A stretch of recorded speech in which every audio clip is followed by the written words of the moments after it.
flush toilet is not new. In fact, archaeological evidence of prehistoric examples exists. Despite his name, Thomas Crapper did not invent it or bring it to England. The first British examples were designed by Sir John Harrington 2 centuries before him. Rather sweetly, Harrington built two, one for himself and one for his godmother, Queen Elizabeth I. I'll let you make your own jokes about thrones and royal flushes here. In the 18th century, Joseph Bramah developed a commercially practical design. He claimed to have sold over 6,000 by the end of the century. Although Bramah had developed a viable appliance, almost no Londoners could have one. There were two big problems. First, a flush toilet needs constant running water, but even the grandest London homes had only an intermittent supply. Second, a flush toilet needs somewhere to flush to, and it was illegal to attach domestic drains to the London sewers. These were meant for rainwater, not for personal waste. What we now call sewage went into cesspits, in cellars and backyards. The practice was smelly, but ecologically efficient. In nice neighborhoods, cesspits were regularly emptied by night soil men, and the contents sold to suburban farmers as fertilizer. Flush toilets ruined this delicate trade. The water used in flushing meant the cesspits filled up faster, leaked disgustingly, and were harder to empty and clean. It also meant that the contents were too gloopy to be transported by cart. In the early 19th century, as roads improved and prosperity spread, London expanded rapidly. More and more new middle-class neighborhoods were built, and many of these posh houses had running water and flush toilets. As suburban farms disappeared under these developments, night soil men had to travel further and further to offload their product.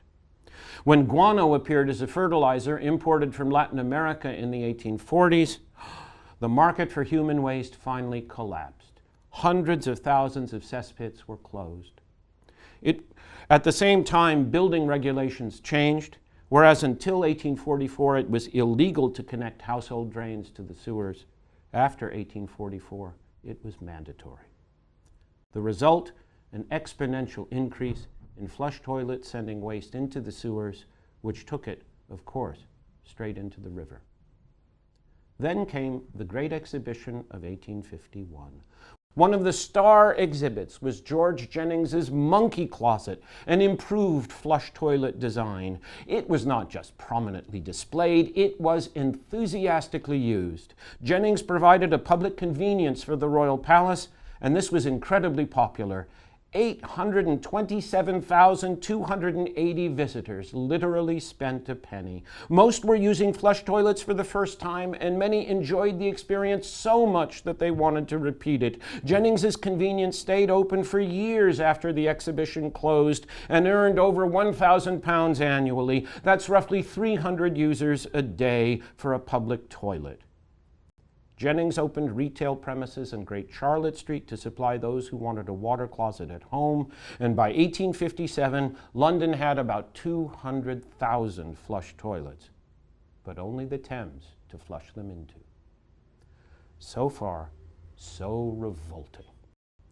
But maybe because they were so problematical, Victorian flush toilets were glamorous and beautifully crafted objects.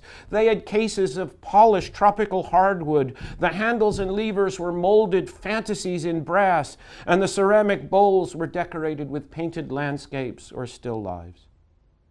The spring and summer of 1858 were hot and dry.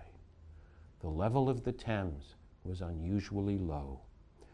By June, the water had turned an ominous brown, and by July, the smell was so bad that Parliament had to evacuate the Palace of Westminster. The Illustrated London News called it the Great Stink. The city press described the sensation beautifully. Whoever once inhales the stink can never forget it and can count himself lucky if he lived to remember it. As that implies, the pollution was not merely unpleasant and inconvenient, it was also lethal.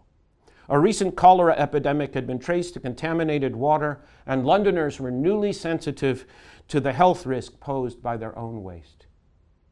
Safely installed away from the river, Parliament at last voted money for a long-planned, long-delayed project, a modern sewer system for London. Work began on the embankments the next year, but the Thames remained a death trap for decades. Those who fell in were sometimes poisoned to death before they could drown. What can we learn from this story?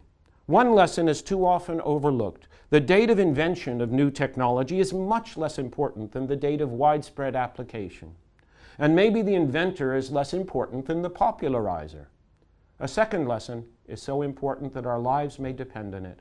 Private comfort and public health can easily conflict. New technology, however fashionable and convenient for the individual, is often terribly disruptive and dangerous for the community. A third lesson scares me most of all. In this case at least, we Londoners did not respond to developing environmental disaster, even though we knew it was happening, until far, far too late.